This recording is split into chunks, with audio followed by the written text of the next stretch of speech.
Welcome to Crypto Disrupted, a cryptocurrency and blockchain podcast with your hosts, Trent Lipinski and Greg Kerr.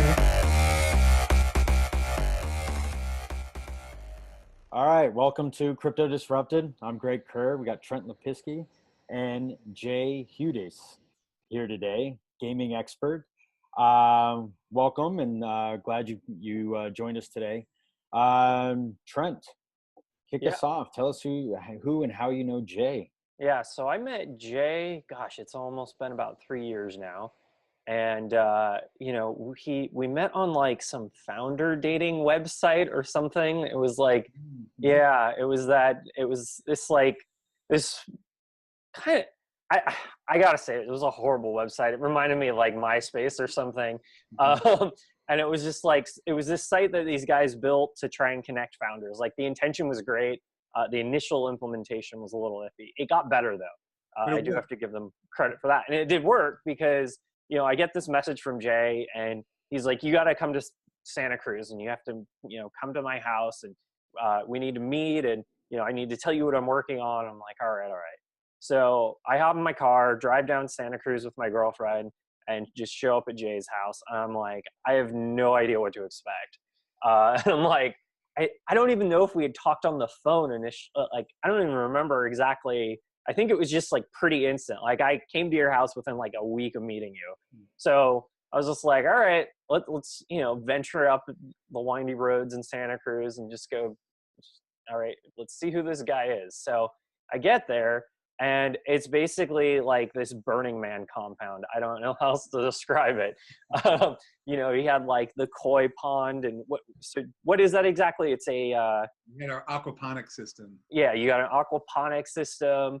You had like you had that light machine with the sound that you could like interact with and do different sounds in the tent on the side there.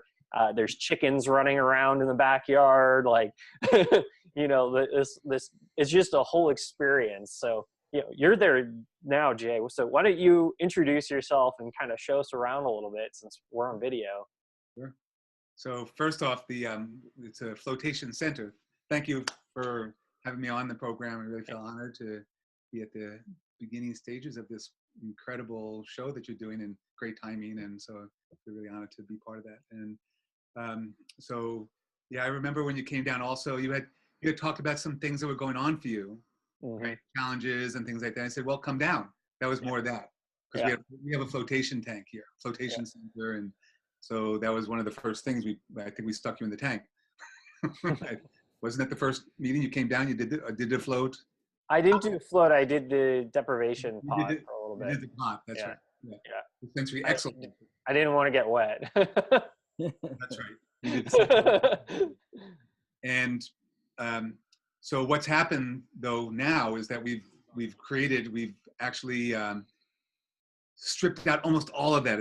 Last year has been like a feng shui of my life, this place, the technology, the work, all of that. So the aquaponic system, the big greenhouse, the dome in the back, the pod, the RV, the Cortez, the art car, Burning Man art car, the yoga dance studio, all now at another property. Okay. So we've kind of stripped down to core to recreate this place into a more executive retreat, just bringing up the whole quality and the level and the energetics of it. And because there was so much here, it was so dense. And people loved it. It was like a dream world. You come into this dream world, like in the flotation. So that's why I was just kept creating it like Winchester, like Sarah Winchester, doing the Winchester Mystery House. On a third of an acre, we had all this stuff and people were like blown away. I was just doing Burning Man year round, right? So Burning Man without the drugs is what we called it. We have a sweat lodge in the front, by the way. And so we have all these different tree houses and, it's just like a lot of stuff going on in one small residential property. Can you kind of introduce yourself? Tell us, your background, what you've been working on your whole life and, all these adventures and experiences you've had. Yeah, well, I guess I've just been expressing one part of it. So it's kind of the last 10 years going into Burning Man and the creative, mad, inventor. So I'm an inventor, creator, of a game platform. And that's why I'm very interested in the cryptocurrency, blockchain, holochain, all that, because in 1981, I had this holographic vision, I call it. And I saw this future, very advanced technology that I've been reverse engineering for over 30 years now in pieces. So piece.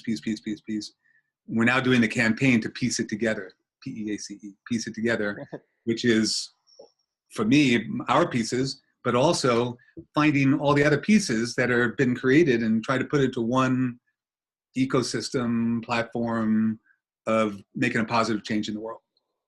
So I kind of saw this in this vision that I had in the early 80s, saw where the technology was going to go, and it went there, and even worse than what I saw. Or almost exactly what was going to happen kind of just played itself. I'm half hour from Silicon Valley. All the top companies are within 40 minutes, 35 minutes where I'm sitting right now. Apple and Facebook, and they're all right here. Mm-hmm. So I've had that influence, but I also had the influence of Santa Cruz. So we're kind of in this bridge. Physically, we're a bridge between the Santa Cruz mentality, which is kind of this creative vortex tribal culture, and Silicon Valley, this mad technology world. And we're like literally right between the two. So, and we've been outside of the Santa Cruz and now moving more that we want to do an influence. So we've been developing our tools and technologies, this holographic platform, which was collapsed into a game. So, my company is called Experience Technologies. Mm-hmm. And X-Tech is the developer of a gamification platform to make a positive change influence in the world. And personal growth, so it's tools for us to be the best version of ourselves. Physical card, it was a card game, board game. That's what was going on. It was like the reverse of Dungeons and Dragons of the 1980s. We kind of did that as a positive tool for us to be the best and to play out our thoughts and express ourselves. Team building is what it's been turning into, creativity, ideation now. And we're moving this. We've done an app, so we have a mobile version of the game. We have an online system that was built in this time. In the last 10 years, we've really working on really refining the pieces that we want to have as part of this platform. For about 20 years before, it was more just testing. You had to be with us. We had our prototypes, and for 2 decades, Shanti and I would be different places, and people had to be with us to play the game. And then 2006, we raised some money. We produced our first version of the game in the form of, and we'll play in a few minutes. So we have these cards, mm-hmm. and we have a board, a game board. So it's just like Monopoly, except it's not like Monopoly. It's the reverse of Monopoly. So that's what this is about. Talking about this for the last, since cryptocurrency came out, we've been having this conversation. How do I do it on a microcurrency? 1/100th of a penny value for this energy exchange. So it's really on a micro level that we can do quarters in an arcade. And because of other fees and all this stuff, it hasn't been functional to do it. So I was kind of ahead of my time with the cryptocurrency. And I'm hearing now that, through Ethereum and some other movements that we'll be able to finally do this microcurrency in our system. And then again, getting back engaged with the holochain concept, philosophically, I'm in. So for me, I want to put my stock into that mainly.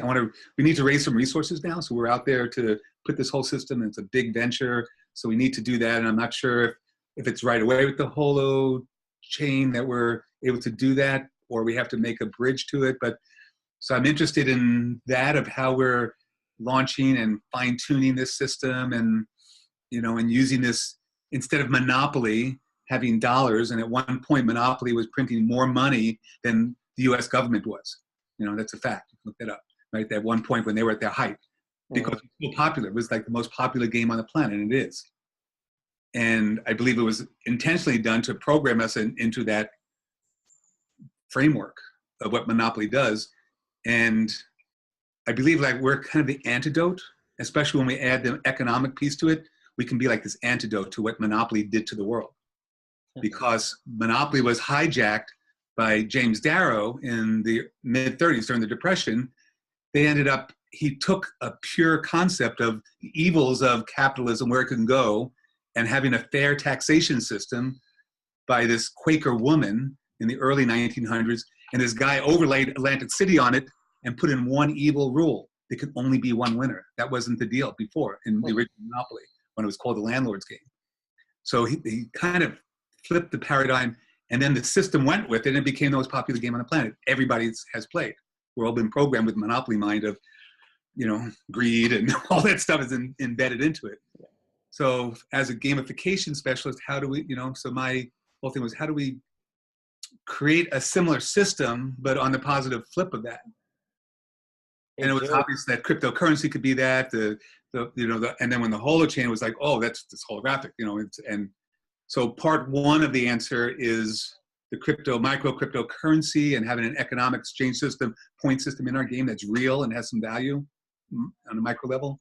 And part two is that this is also a communication to the future. So we're playing practical quantum physics here. This game is about being your highest potential and linking to your future best that you can be. And we take that for serious, that if this all is happening simultaneously, and it's happening now, that we can make this bridge. So there's a whole nother level of game that we're playing to make those connections to our future and our past to perfect who we are now, to be the best version of ourselves now, right? Mm-hmm.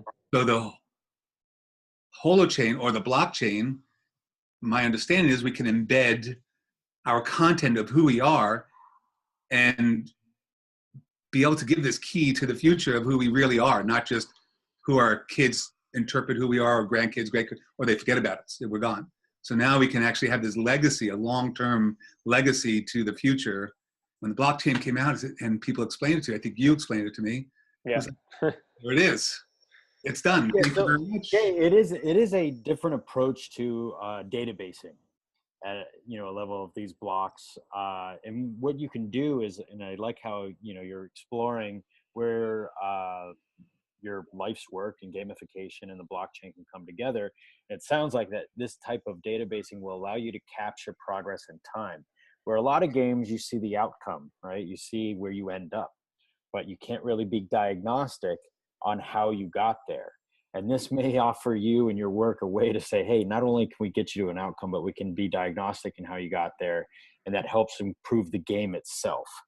Right. So really interesting concept. And so I'm an East Coast guy, and this is where me and Trent kind of like come, worlds colliding in these two opposite ends. And it's great that he's that you guys came across from each other. And this may not seem unique to you guys, but being from the East Coast is like, oh, this is so California, this conversation, and and I kind of, by the way. Oh, you moved over from New York, and I had to get away from New York. So because the narrative here in professional life is that you kind of leave work at work, and it's a skill that's prided. Like, this is how I leave work at work, and it doesn't surprise me that Californians started incorporating the work and kind of like their oneness and their selves, and said, okay, now how do I gamify that helps me in my professional life? And this also helps me in my personal life, to kind of be the best you can be, the best self. Right. So and you're right that there's a function within the blockchain of currency. And if you think of currency as reward, well, then you can now create rewards that flow with your game and help you progress. If there is an end state that the game wants to get you to, it can reward you to that end state. And you can seek those impediment rewards. And I think about, whenever I think of the blockchain and I think of these big critiques of the next generation of worker, people say, how are these millennials going to work? They need constant praise and constant reward. And then the blockchain comes along and you're like, well, now we can give people constant reward. And that's not a bad thing. Like, people doing things you want them to do in your organization, they get rewarded for it in a way that can't be, like tampered with.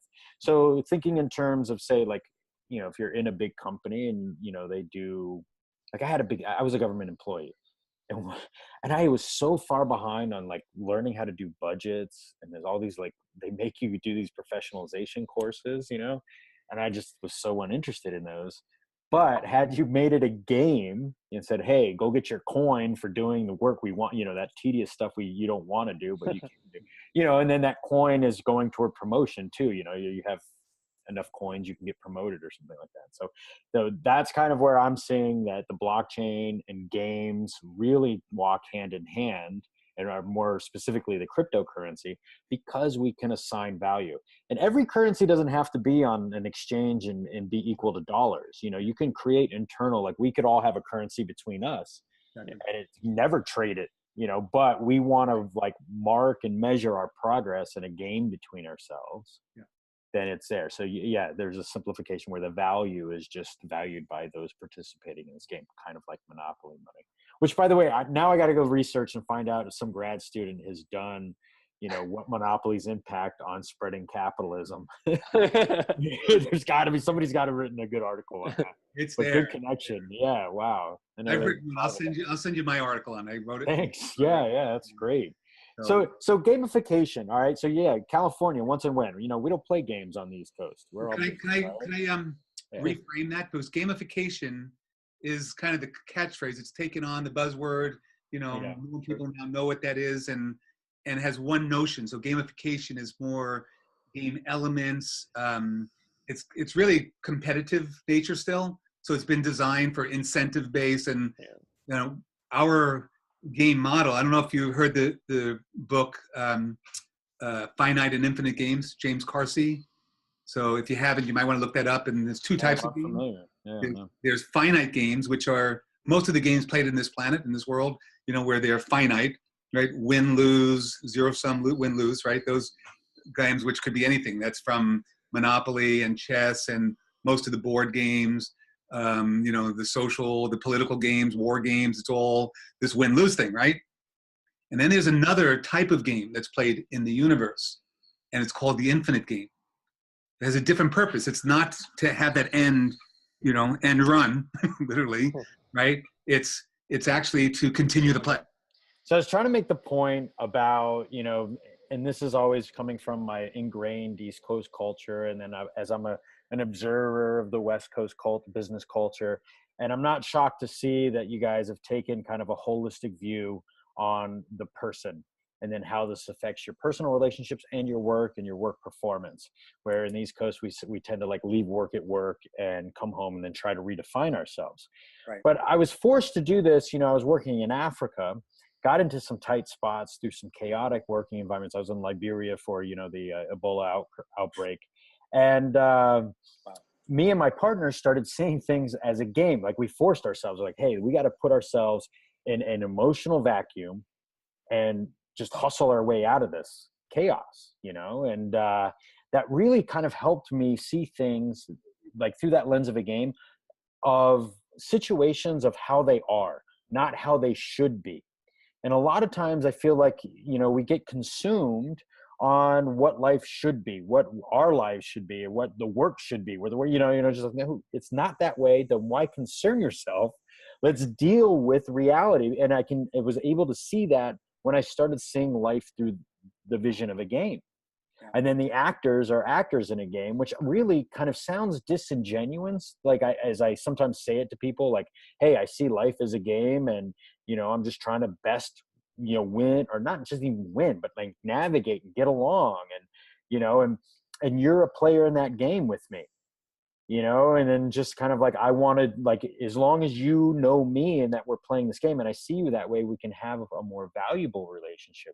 Actually, which really helped me drop my own ego, because it was this practice of like putting ourselves in this vacuum, emotional vacuum. We used to call it that. Like we need to make decisions that get us a place, not decisions that make us feel good by calling, you know, officials corrupt or, you know, partners are greedy or whatever. So that's where I kind of see where taking our own medicine in a game would help bring along success in our small group, our startup, our ICO, whatever you're doing. You know, is to kind of start gamifying your team. We have to be careful with that. We have to be careful because the game has game elements. As we said, there's the finite and infinite game. And most of the planet is based on the finite game. So you're going to be in that competitive, most games that you create is going to be in a competitive mind, unless you think out of the box. So a way to make that shift, and what we're doing is not just gamification. I call it that so people understand it. But I coined the term playification. So there's game and then there's play. We want to play. We don't want to just play a game. We want to play in our lives, have more engagement and fun and connection and So that's the Shakespearean play. So it's both the play and the game components. If we put that together, there's the whole system. So gamification is usually the game elements, and you have the rules, and you have leaderboards on the online. For gamification, it's leaderboards, and it's all about competition still, mostly. So what we're doing with our platform is more playification, that it's in this engaging play of life or game of life. It's what perspective you want to take. Okay, so let me see if I applied that one. So I was working with African employees, and it was like a lot of cultural differences, and it was difficult to communicate. And I'm trying to like crisis manage through the environment, and I want clear, concise communications. And it was difficult for my African staff to give me outcomes. It was difficult for me to kind of translate. It's like, give me the outcome, and they're like, I am. I'm like, no, you're telling me what you did all day. And the way they would see that, so I was like, okay, so there's something there. And I can see where an African employee might kind of always want to justify his time, right, and not, justify his time through end results. So what I did is I started a game among my staff to say, who can solve the most complex problem gets a bottle of liquor. And it was just kind of like, it was to incentivize to stop hiding problems. Like the guys would hide problems from me, and I couldn't give proper solutions or allocate proper resources because they were trying to minimize damage and hustle and do things on their own. You kind of see it, something broke or went bad, and they didn't want to tell the boss man. So they would just kind of like muffle it up. And then I started telling them, hey, present how many problems you overcame, and whoever overcomes the most complex problem gets a bottle of liquor. And I made myself the first winner, so I could show like, hey, I'm going to admit that things went totally sideways. I misjudged this. I did this wrong. I did that. And I put myself in a bind, and then I had solved my problem this way. And then they started getting it. Okay. I don't have to lie to boss man. Actually, the more bad stuff I tell him, the better I am at, getting closer to winning the game. So yeah. That's very traditional gamification principles that you deployed, and it works. It definitely works. This win-lose, zero-sum win-lose, right? But it's still a little competition going on with these guys to get the bottle of booze. What I would bring in is, first of all, we're in the West Coast, so I would say kombucha instead of booze. And then there's somebody who wins, but everybody wins in the end because that guy gets to divvy out how much everybody gets. Something like that. That the whole team, depending on what they've done, so there's a play between everybody, and there's interaction with everybody in the team, instead of just one person goes off and get drunk with the bottle. You know what I'm saying? So that's kind of where the playification and continuing the play, instead of I've won and it works though. So I'm sure it, did what you were wanting it to do. In the immediate, no, and I just feel like, and it's sustainable, and what we move forward and to evolve this concept, and to kind of practice what we preach. If we want to say that gamification is one, a powerful tool of influencing human behavior, and we're a bunch of humans, let's play games. And then two, if we start including others into our network, say a big investor, if we got a whale in here, it'd be like saying, hey, man, we're all playing a game that makes us good as a team. How do you fit into this? Do you want to be a stagnant or a dynamic piece of this game? Yeah. We also started getting into ideas like we all practice something called verbal judo out there. It was like, oh, we have to like really kind of like manipulate our way through this difficult time. And then we started kind of like, for bragging rights, there wasn't really much of a reward, but to kind of like refine our judo skills on one end. And then two, nobody in the group wanted to be the one that had to be judoed. And when you noticed yourself being judoed, which I noticed people around me going, so Greg, and using like very kind of like soft communications with me. And I'm like, oh, great. I'm doing something wrong because my team feels like they have to judo me. And there was some shame in there. So they had kind of a game there too, that nobody wanted to be the one that needed to be. Well, again, judo, all the martial arts is, again, there's some of them are really hardcore win-lose. And then you have things like capoeira, right? Where it's all about the dance, which is the play. So there's that full spectrum. It's always there. It's one end of the capoeira, spectrum. the verb in Portuguese para jogar capoeira, right? Jogar is to play. Yeah, good point. So I want to just keep that. That's our conversation in the whole gamification world. And one of the things that we do, I'm not going to move my thing here because we have this big whiteboard here. I'm not going to move because I don't want this thing to go out again. But we do something called game storming. So that's one of our game storm is we're actually rebranding our Experience the Game has been what we've been under for the last 12 years as a brand. So Experience Technology, the company, Experience the Game. And people didn't take it for serious because it's just a game in the business world. That's what happened in the last 10 years. Game storm, everybody's like lighting up now because we got a trademark for game storm. So we're game storming and it's all about, instead of brainstorming, we don't do brainstorming anymore, we game storm. And it's just a fun process within the process of us being creative and bringing our ideas. And so we have a process of using our cards within that. Oh, and that's now interesting it's being taken because serious.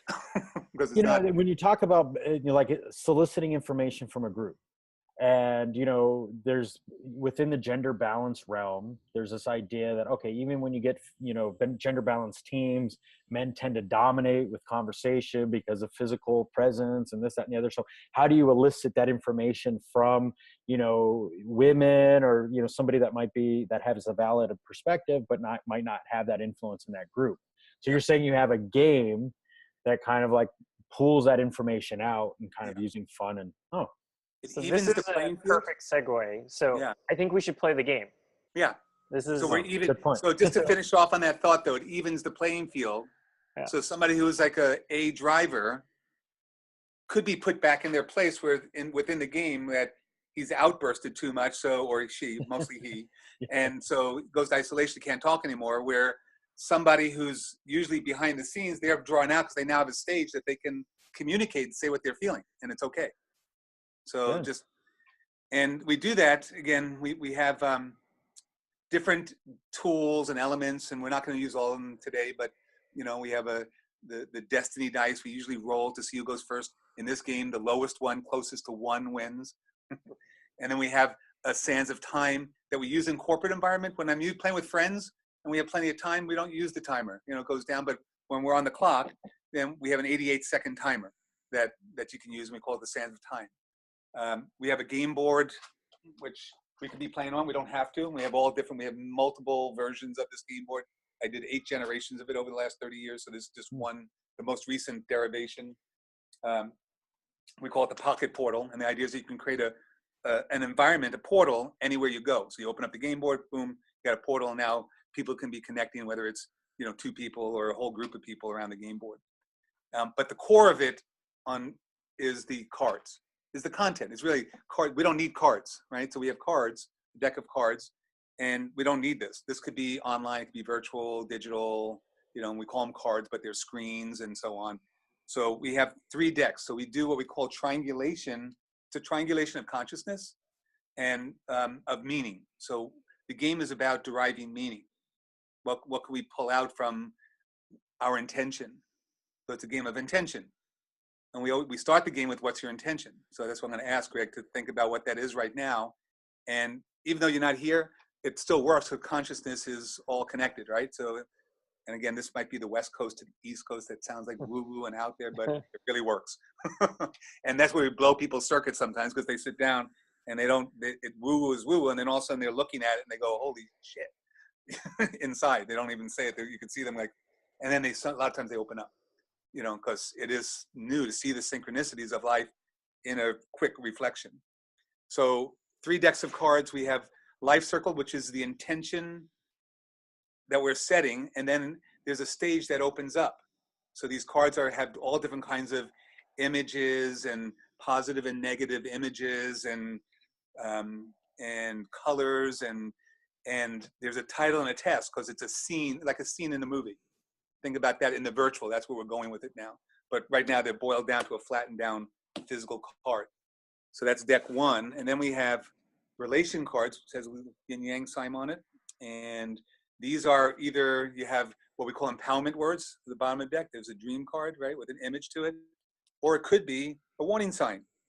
And these 2 cards that I just pull are meaningful in the game now. I'm going to put them back in the deck, but normally pull them out. So I've got this green board, a clear slate, and so it could be one or the other. Device could be anything in the world. It could be your headset. It could be your ear. These are all devices, right? So So that's in the relate deck. And then the challenge deck, which has this little Harry Potter lightning sign here, can either be a warning sign, like on the bottom, there's the stop, which I'm going to do in a second from explaining, and then go into the game that Trent keeps thinking about. Let's play. And then we have also words of wisdom, and get invoke Shanti's card, one of my favorite quotes in the whole game. Everything changes. Everything changes. Everything changes. Not that much. So those are the two kind of cards. So this represents, so if you're in the virtual, you now, Shanti's there saying this quote to you, or it could be Benjamin Franklin or Donald Trump or whoever could be there now saying their wisdom or insanity. So we have 3 decks of cards that we're triangulating: Life Circle, Challenge, Relate. So Greg, I give you time here. You know that it's about a game of intention. And what's your intention? Okay. So my intention is to progress. Nice. So to always kind of like move forward, get better, be diagnostic, so my intention is to progress. Nice. And so if you were here, you would be physically feeling through the cards. The rule is, this is the hardest rule in the game, is any card but the top one. So you could choose any card in the deck, right? And the idea is to kind of feel through it and get a sense of that right card that wants to come out. So I'm just going to best way to do this, I'm just going to spread them out, and I'm going to run my hand, and you're going to just tell me to stop. Okay. Where you want me to stop. Just say stop. And Pull stop. that card. Stop. So this is the card that came out. Let me get it over here. There we go. All right. And it says, I'll read it if you want. It says, Yeah, well, first off, you look at the image. And how does that image? And what are those? Are those galaxies or are they records? They're Like galaxies. they're like life points. They're like points that are on our game board. We have these thing called life points that you move around the game of life on. And this is called life points. And Okay. so those are like points of light that, I'm not going to go further. So they're life points. I'll bring in more after. I just want to explain, but it's more, it could be anything. So I kind of just outburst it because you should be just saying what it means, even if you don't know what it is. I play with blind people and they can, or almost blind, and they could still intuitively say what it is. And it's like a Rorschach test. So what does that mean to you in relation to your intention, building your story? And then we're going to go to the words that are on it, which is the interpretation of the game. Okay, so when I first saw it, I thought of multi-universes. So I thought of like many realities. So Nice. that would be my my blurt. Yeah. And that's the meaning for you. In this scenario, that's the meaning of this card, right? Uh-huh. But the game also has its interpretation. Then I might have an interpretation, or Trent might have an interpretation that's going to help you in understanding, getting meaning from your scenario. And the goal of the game is to actualize your highest potential and then help the other players to realize their highest potential. So we're here, Trent and I are here to serve you in figuring this out, right? Your journey here. So the game its task, which is on the bottom of every card, has the task, is to find the most appropriate point to be at now and make the move. So that's the game test. So now you get to also, with that context, that's kind of the left brain part. What does that mean to you as part of your story? So I guess it's talking about kind of a carpe diem, because the right place for me to be is where I'm at, and to kind of like take advantage of it. Like, okay, what am I doing here, and what can I affect? What can I touch? What can I affect? What can I influence? Nice. Beautiful. So that's card 1. You're going to do a triangulation of the 3 cards. So that's the first one. You just related what it means to you. Mm-hmm. I'm holding back. I have meaning already as well, but I'm not saying anything because you're going to do the first 3 cards. Okay. So I'm going to do the same thing now with the relate deck. I'm just going to spread them out on the deck here. And you tell me when to stop. And stop.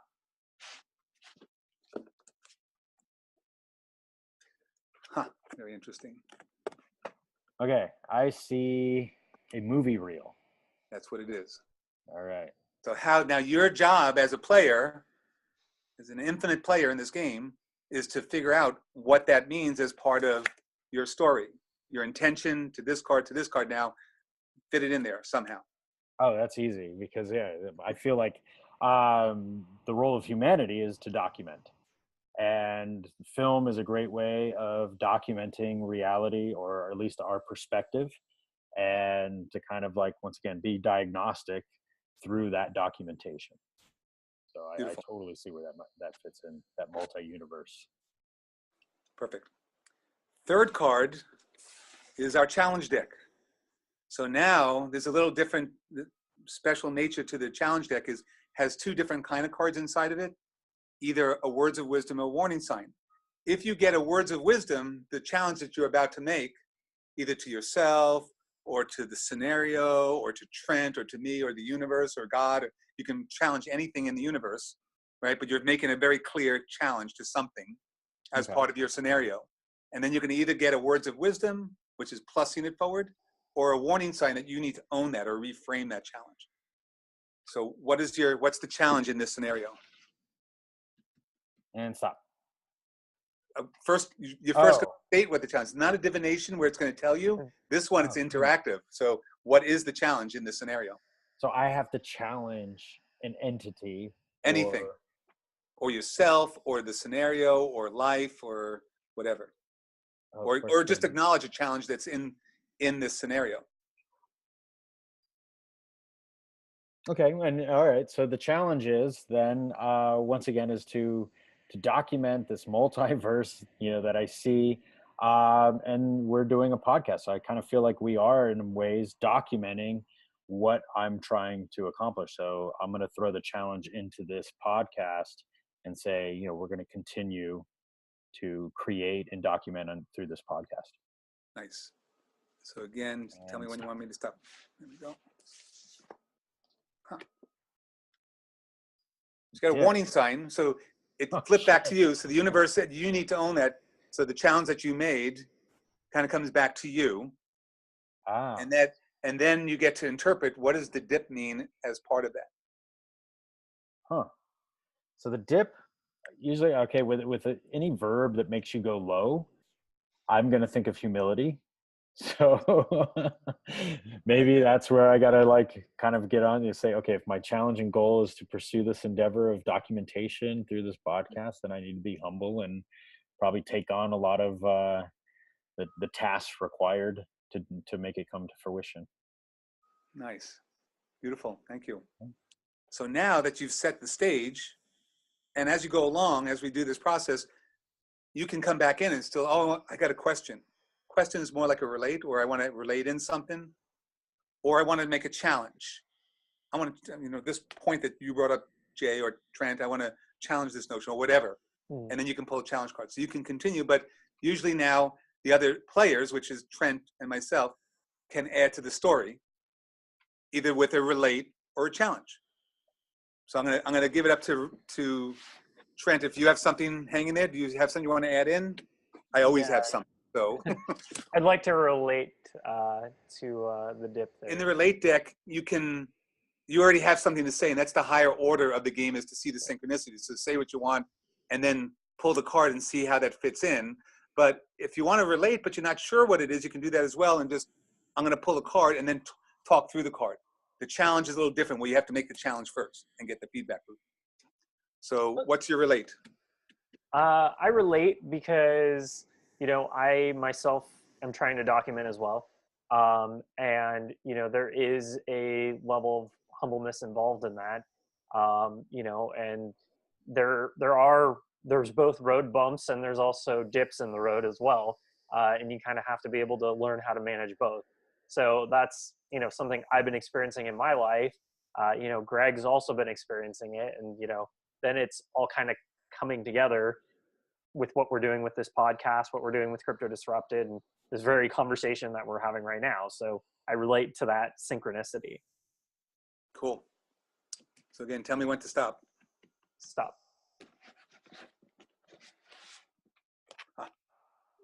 Nice. Yeah. Hold the create card.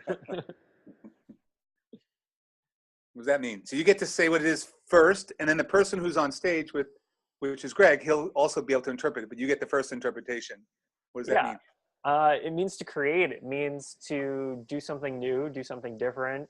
move into that creation zone and stay there, live there.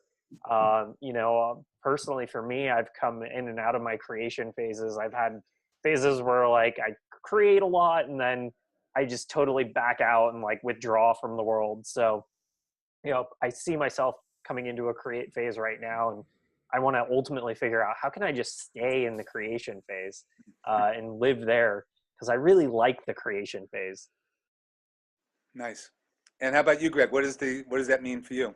Yeah, I've struggled with creativity and creating things. Like, I'm not artistic. I'm a good writer, but I'm an informative writer. So I can't like free write or creative write. I can't dance. So I've got no skills, and create has always been difficult for me. But I have found something that I can create, and that's networks. And I've been able to put teams together that, with right skills and just started kind of seeing this. I once got hired by this group that wanted to go into northern Somalia. And they wanted to start growing. There's this famine going on there. They were like, all right, Greg, we're going to send you into northern Somalia. You got to learn the culture and then start building these little communities. And I sat there and I really had to ponder, can I do this? And I said, yeah, I could probably build a network that could do this. Not like I'm going to go and change this stuff, but I think I can go into an environment and build and create networks. And I feel like our team, with Trent and the other people we have on our team is something I'm most proud of, is being able to create that team. Fantastic. Cool. Well, that's going to further my, I was going to do relate, but I might do a challenge. Let me see as I say it, it'll be one way or the other. So I want to use that as a connect point into this creating this documentation that I didn't know that. We've talked a few times, didn't realize that such a passionate core that I feel, that we're resonating, because that's kind of my life is based on this quantum archive or time capsule of content based in gamifying them down to these cards, this algorithm that we created in these cards. And so I just want to acknowledge the point that we're at now, the life point that we're at now, like this very moment of being together, even though we have a few dips of technology dips. We talk about technology and advanced, like super crazy ass technology, and my phone is not working, my computer goes out, and it's like pretty interesting. But it's kind of this, just where we're at right now, and find the most appropriate point to be at now. With Buddha just jumping up here, so the dog, the next door neighbor dog, has just popped in here and starts growling. So if you hear a bark, that's Buddha the dog just came in this second here. That's pretty funny. So I just want to acknowledge again the creation with, it's not just you. We all have our parts in this whole. You have your experience, Trent has his experience, and it's like pulling this network of networks together. So that's what I want to challenge us. I'm going to make it into a challenge of, it's not just my inner circle, because that's just one part of it, but how does that team fit with this team, and Matthew and the Holochain team, and the new map people and their team, and these guys here, and put this all together. This is the potential of now in the blockchain, and of what we're creating. So I just want to challenge us to think out of the box and bigger thought of what's possible. Got the one-way card. That unity, so it represents that. I have to own it, so it points to me, because I got it. It's a warning sign, so it comes back to me. So I own it, and this is what I'm doing. This is the number one card in this deck, which is really cool. That's meaningful to me as well. It's for me, it's not just one way. It's the unity way. How do we see each other as reflections of one whole and document that? It's not just about me and my ego of who I am in this whole matrix, or you and what, we all have our stories, but it's about the collective story and how we can better humanity and better the world and better ourselves. So that's what that means for me. What is the one way for you? Samir Trent. That's you. It's your stage. You're still on stage. Oh, okay. All right. It's all about you. It's all about you. That's right. I'm the one playing, right? So I've always been captured by this pluribus unum. My Latin's, I've got a gringo accent in my Latin, I guess. But once again, like kind of channeling everybody who's different in multi-perspectives and things, but channeling in the one direction, that we're all in the same, many, but we're all in the same cause.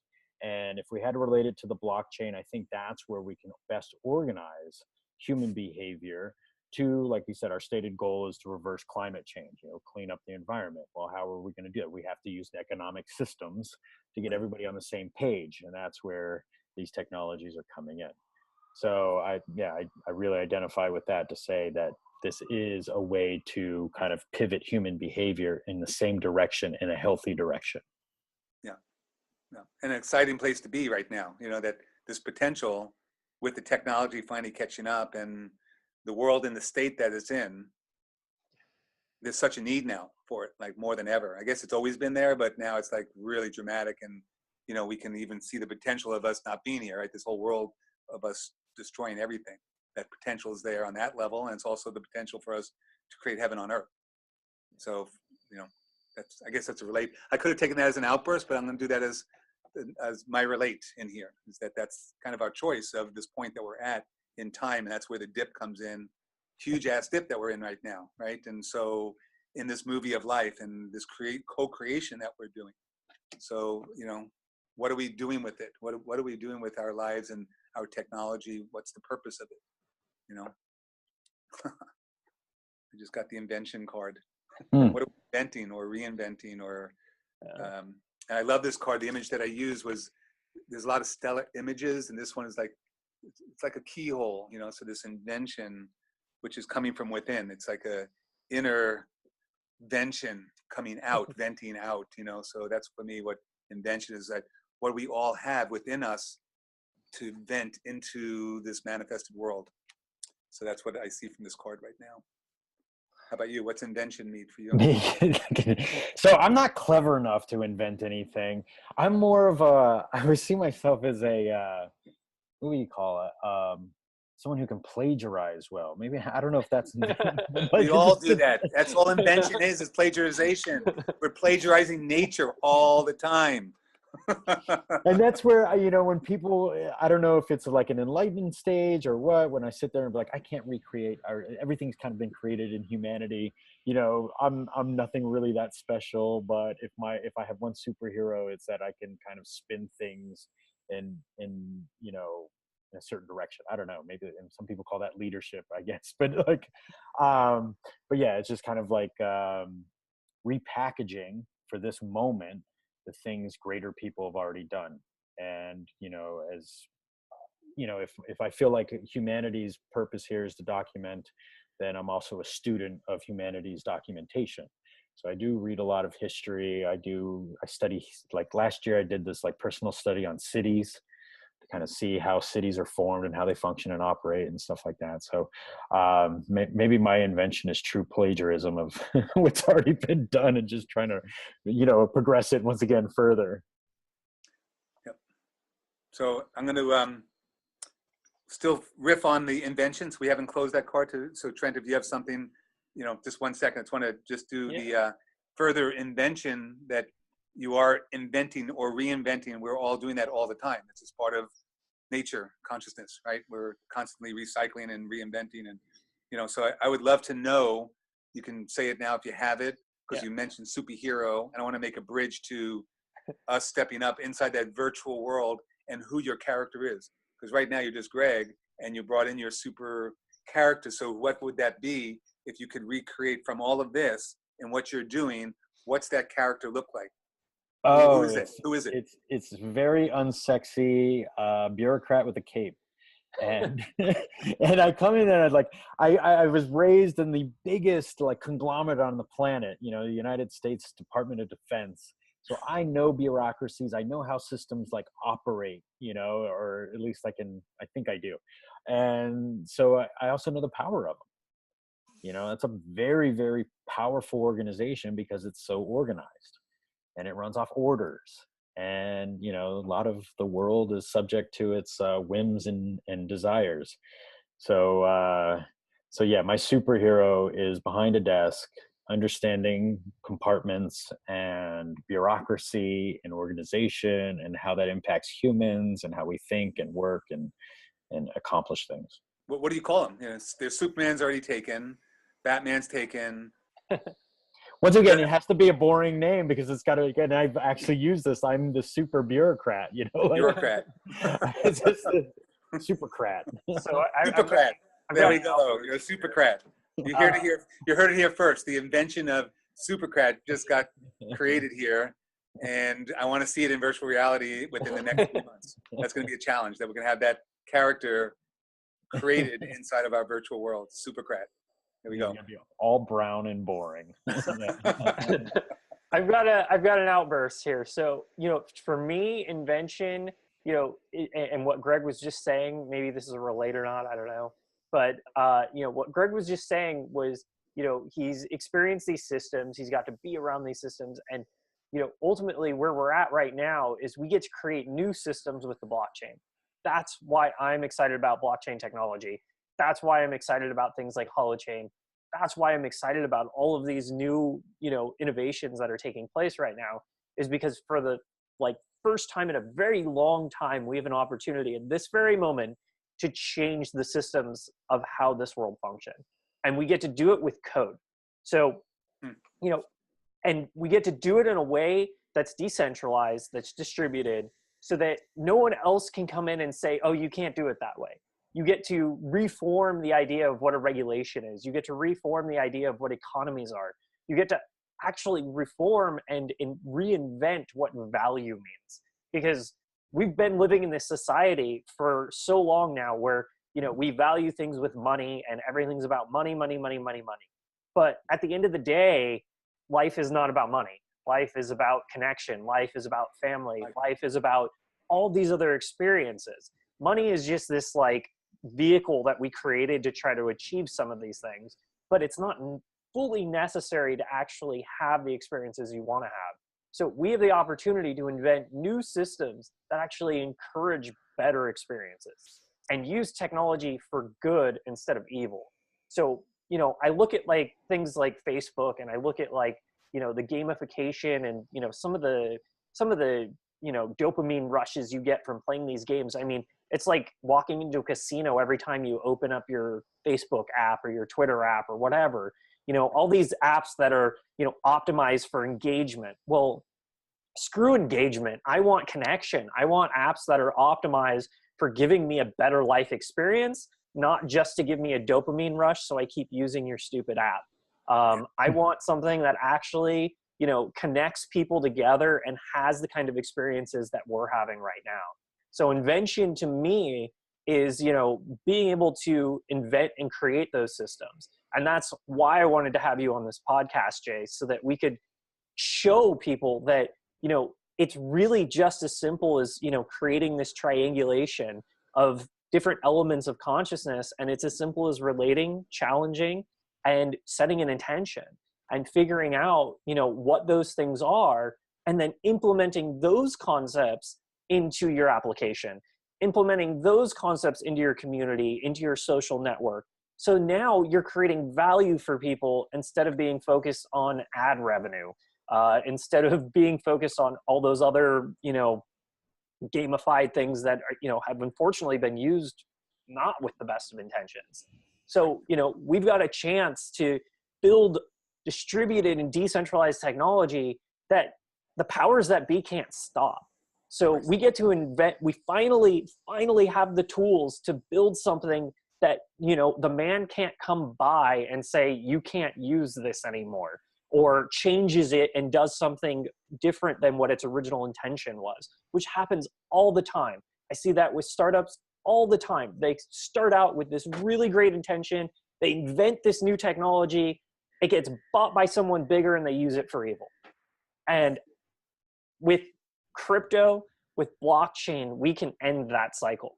So that, to me, that's invention. That's where we're at in this moment.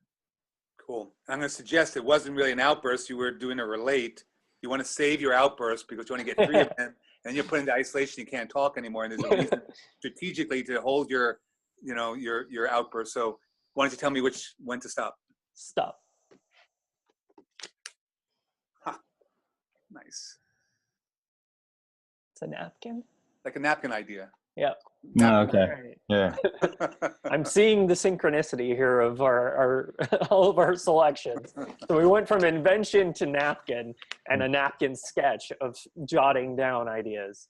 Yeah, I mean, yeah, there's major synchronicity in that. It's actually pretty funny.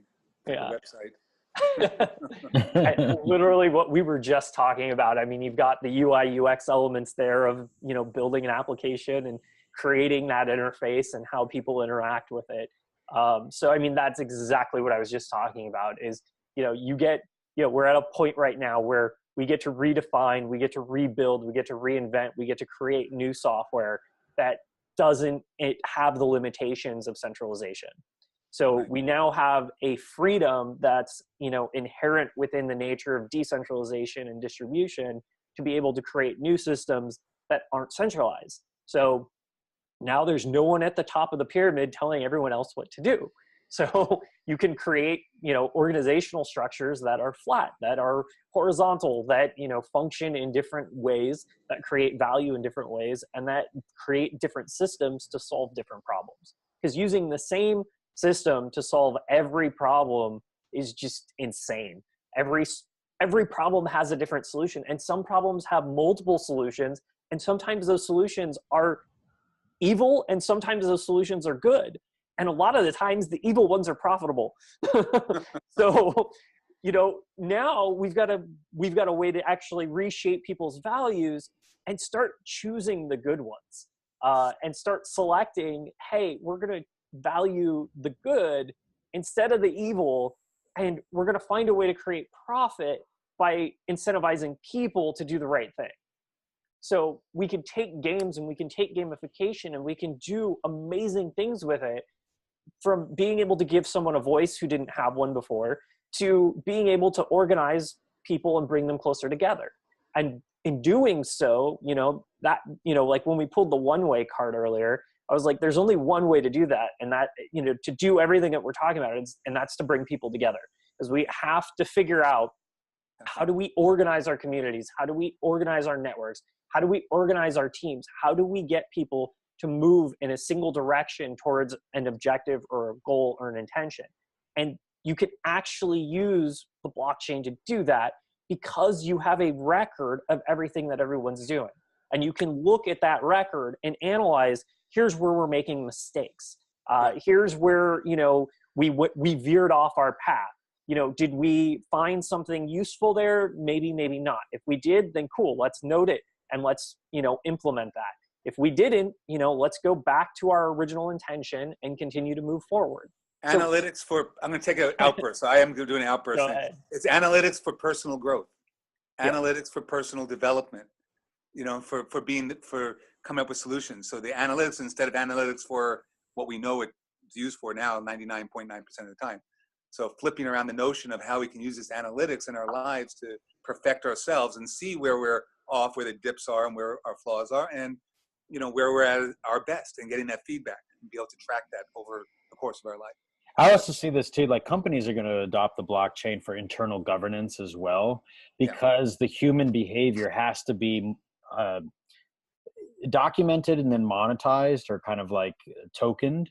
That way machines can observe.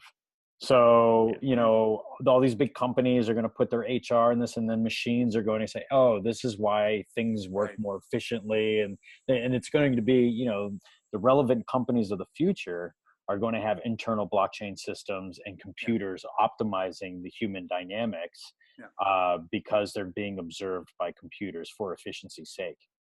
And I think that's where I'm getting success on people's talk about where like massive adaptation is going to be. And when you talk about corporate efficiency, people go, yeah, you're right. You're right. You got to start measuring and documenting this stuff so that, you know, the efficiency comes out, and then how that translates into corporate performance in the future and who you want to be with. So I would say, like, if you were looking to invest in a company, like, hey, the guys that are using the blockchain in their internal operations and having machines look at their efficiency are probably going to outperform those that are not. And yeah, things like that. So do you have any insights of this card, or was that your response to Yeah, this? I think that's because that's one of my napkin ideas is internal governance, where even with Trent, I've talked to him about, like, even in our team, this was early on when I started learning blockchain. I went, okay, let's ICO all of ourselves as an individual, and then let's operate between us on smart contracts. Right. Why shouldn't we practice what we preach? And if this is the most efficient way of, we should ourselves, there needs to be a Greg coin, and I need to pass him some of my coin, Trent, some of my coins when I want him to do something. And we needed, that smart contract, and eventually maybe we'll get there. But that's kind of how I see that kind of napkin idea on internal governance and how teams will be, putting their behavior on the blockchain. I'm going to make a challenge right now on that, what you just said. I want to All take a right. challenge, and it's about, because we work in the game, we actually have one of the processes is about agreements, and we have a 10-point based on one of our mentors, Stuart Levine, who wrote the book on agreements, and we've gamified it, the agreement process, and to tie that in with blockchain/holochain, and challenge us right now to create, as part of this napkin idea of what we're creating, what you're creating, what we're creating, what we're putting together, to have this agreement process so it's really clear. And then as part of that, the value is part of that whole process and part of that agreement that we're making of what we're exchanging. And so the challenge is pretty practical of having, using some of these tools. I have one in mind that I'd like to share with us to start this conversation as inter-corporate relations between us. And there's some others that are already in this conversation with us right now that I think would be part of this conversation and would be very interested in this. So I just want to challenge us, the three of us, into stepping with a real practical step of what piece can help to solidify how our contracts and agreements are used on a regular basis, and that we live up to them. Interesting. It's like a holographic thing. We got the dip before, now I got the windy road. And so again, I have to own it again, which I do. I said it was, so for me, knowing the game, I retract, you guys, if you want to be part of it, I am doing it. So I'm going to own it myself, since it came back to me. And, there's like one guy in the car there. So driving along, and it's like learning this road, so it's a windy road, right, of where we're trying to get to, and it's kind of navigating. And so these agreements are for me, has been really important to just have here it is in writing, right, have written agreements. And now at the blockchain, now they're like, we have some AI behind it that's actually feeding back to it. You missed this point, you didn't show up for, you 2 hours late for this meeting, or whatever it is. Now it's something that's outside of ourselves, like getting off with it, that, will give us that feedback loop. So that's what I'm kind of getting, that, of really playing with this windy road, and so, but I am owning this to do that agreement as part of the holochain. I'm not sure the blockchain, this might be a holochain play. I want to still see how that all integrates. It might be a stepping stone. So I'm going to take that challenge. And so the way the tech works, the next generation that we're building now is, I just made a commitment, and I could say within 3 months, like I did before. I said within 3 months, we're going to have a character and you as an avatar. That gets calendared, and we'll get a feedback. So now we have a real thing that, on our timeline, that's not just a timeline. Here's what I'm doing. Here's what I'm trying to create. Here's my intention in life, and here's what I'm trying to create that comes out of this creative process.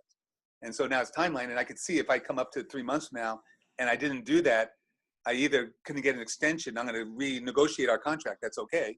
We didn't have the resources to do it. The time didn't allow, blah, blah, blah, whatever excuse I want to give, because I made a 3-month commitment or a 6-year commitment to raise, $1 billion or whatever it is, to whatever I'm looking to achieve, and getting that feedback and that commitment, and then having the blockchain feedback to us through this artificial, what I call artificial and natural intelligence feedback loop of, using these prompts and making commitments, which we're coming to in a second. We're going to finish and wind the whole thing together, and it's all about the final cycle in this game process is we call the manifestation card, which ties the whole story together, and you're going to make your commitment. So I'm just getting a real tangible with this of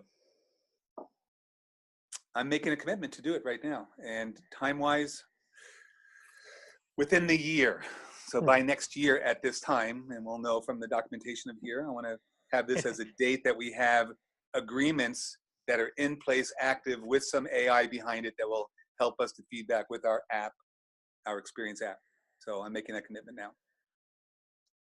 So what is the windy road for you? So, yeah, the obvious one to talk about, there's no straight path to success or, to happiness, those obvious kind of things came to my mind. So then I started looking at like, what are the non-obvious? And I started seeing a sign altogether, showing warning of the way forward and looking at that. So yeah, I think, once again, simple fact that, I shouldn't be surprised because I know that it's not a straight line. And, after I met Trent the first time. We talked at a coffee shop for a couple hours. And then the second time I went to San Francisco, he invites me up to that apartment you're seeing there. And then we started kind of talking about how, there were intuitive and deeper levels to life in the world. And we both kind of see it and recognize that within ourselves. And so it's really helped out in our leadership styles because we kind of get it. Like it's easy to understand where Trent's coming from and what he's doing because we understand and see the world through a certain lens.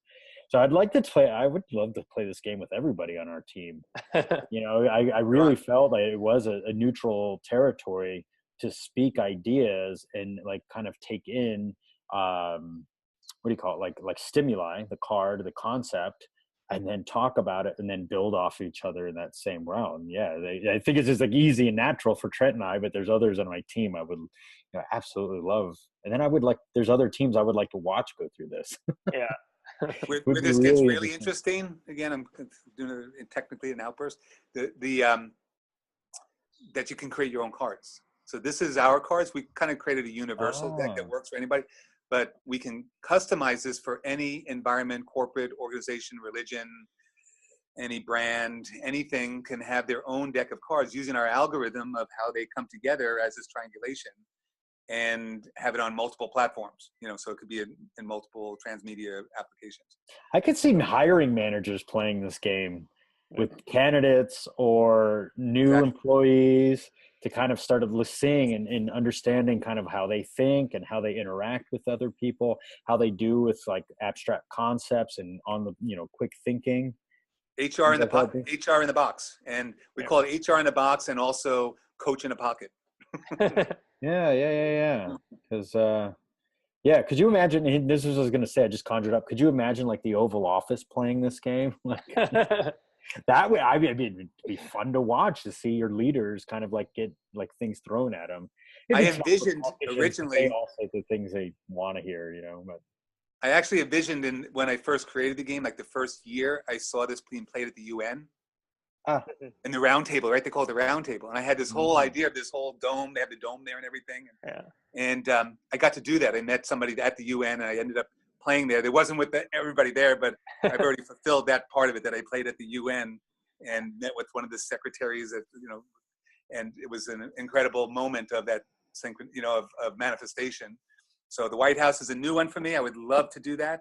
And maybe you help us bring it in. And honestly, so I used to sit through hours and hours of things in Afghanistan called shuras.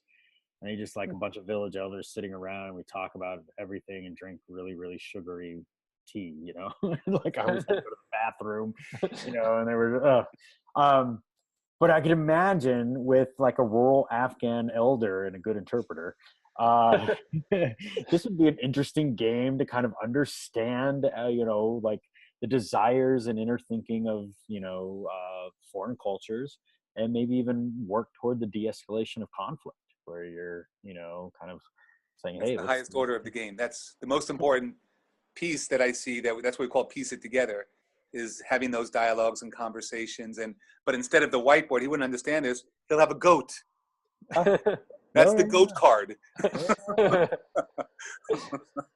You're a really good point. That is a really good point. To be culturally attuned Yeah. you know, Always, to who's playing the game. And that would be interesting to build, you know, a conflict de-escalation game that's played between peacekeepers and villagers. Yeah. The Peace Portal, we did that years ago, and we've scoped it out. So I would love to do that whenever you need us to come to Africa to help de-escalate or to do any of the work there. I'd be honored to. That's interesting because with Skype, you can, I mean, we can get Skype into the deepest places on the planet. And Exactly. if you Skype in, you know, here's Jay and, you know, the ISIS commander, you know, like, what does this card mean to you, sir?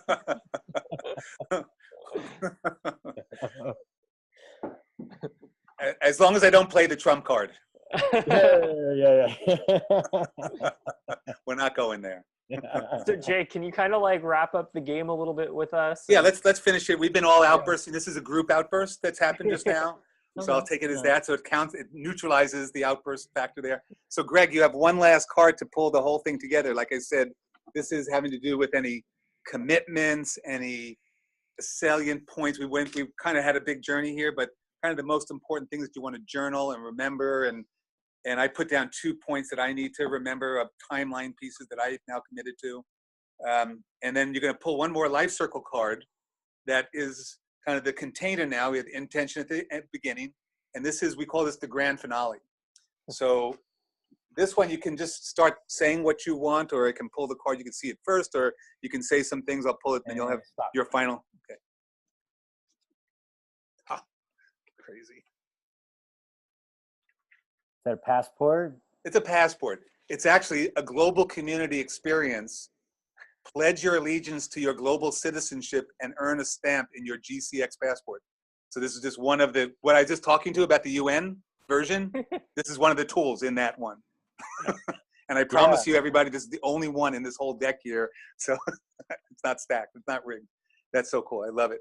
So what does that mean to you? Using that as the context, the kind of the lens to tie the grand finale, the act 3 in this story. Well, you know, I've struggled with, you know, the utility of the nation state.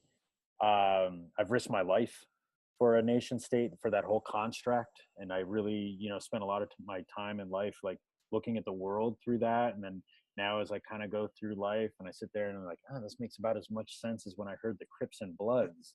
Like there's this identity and this, like this dynamic in which you're identifying as a group. And part of that identification is villainizing other groups or comparing yourself to other groups.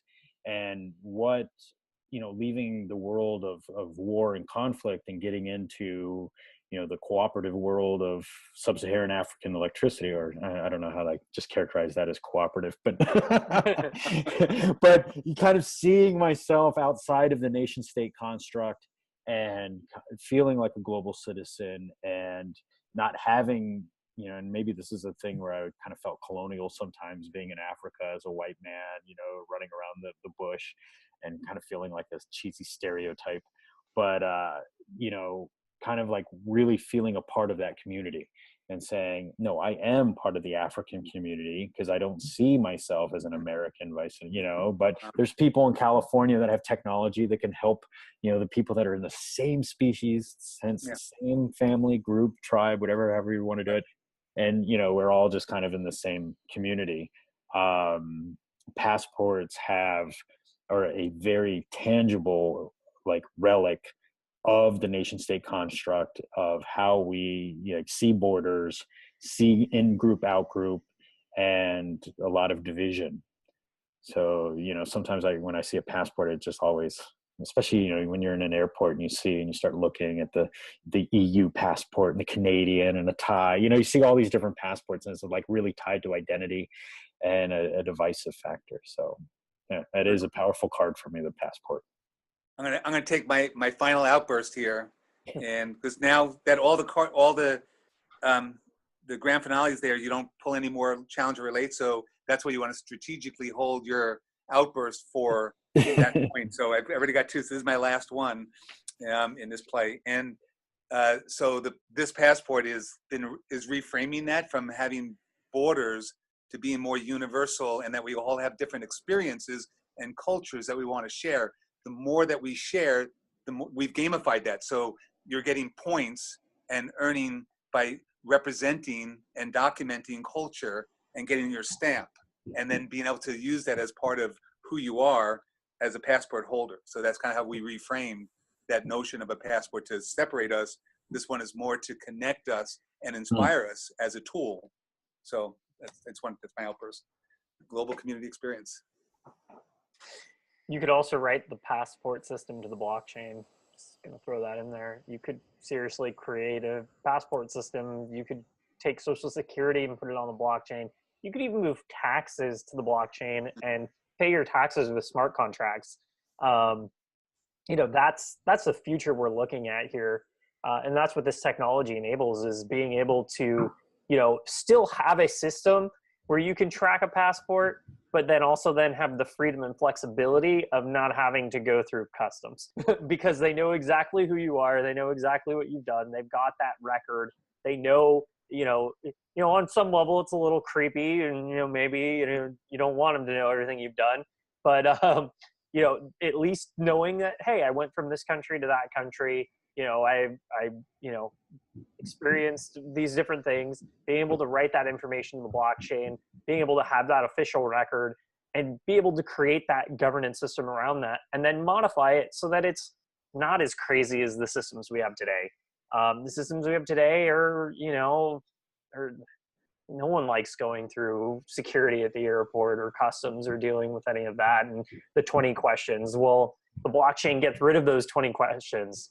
And I just want to add on, I guess, I don't know, are we completed before I do that? I don't have any more outbursts, so I want to make sure we're done before. And Greg, do you have anything else to add to tie up or any commitments? I really like to know if you have any commitments out of this session that we played today of what you want to achieve from our conversation, our deeper, meaningful conversation today. Anything that you want to? Yeah, I guess it's one of those like rededication to humility, to hard work, documentation, and progression. These were all kind of good and healthy themes to reevaluate and revisit in this group. So I guess if I had to commit, I would commit to helping you achieve your goals. As you put that down there, I wrote it down, and then also I want to commit to playing the game again. Maybe find new players and play it again, because I found a lot of utility to it, and I think I have other relationships that I could use this game with to make stronger. Fantastic, thank you. This has been an honor to do this with you, with the work that you're doing, and so I'm very, very excited about having this time to play together and reflect on what we're doing and kind of see where we all fit together. Well, yeah, we appreciate it, Jay, and like I said, this was a good time. It was healthy, it was valuable. We appreciate you sharing your ideas, and hopefully we can do it again. We'll do it again hopefully soon, and we'll play. Yeah. I'm gonna hold you to that game. We'll do that game with your team soon and talk further of how we can work together to make an impact in this world, a positive impact. Great, absolutely.